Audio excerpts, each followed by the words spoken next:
If you're looking for something to do with your baby to explore the natural world together, a very nice, simple thing to do is to find a spot with some dappled sunlight, a bit of shade and a bit of sun shining through the trees, and just lay your baby down on the ground.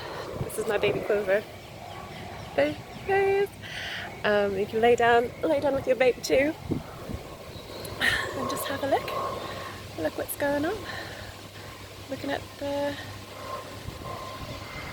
trees and the leaves and the sun shining down and the leaves waving in the sky.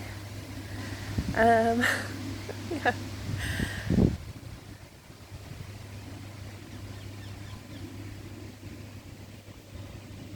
The nice thing about lying down on the ground like this with your baby is that it gives them lots of space to stretch their arms and with their feet. And yes, some space to move and stretch and wiggle and enjoy being outside together. Give it a go.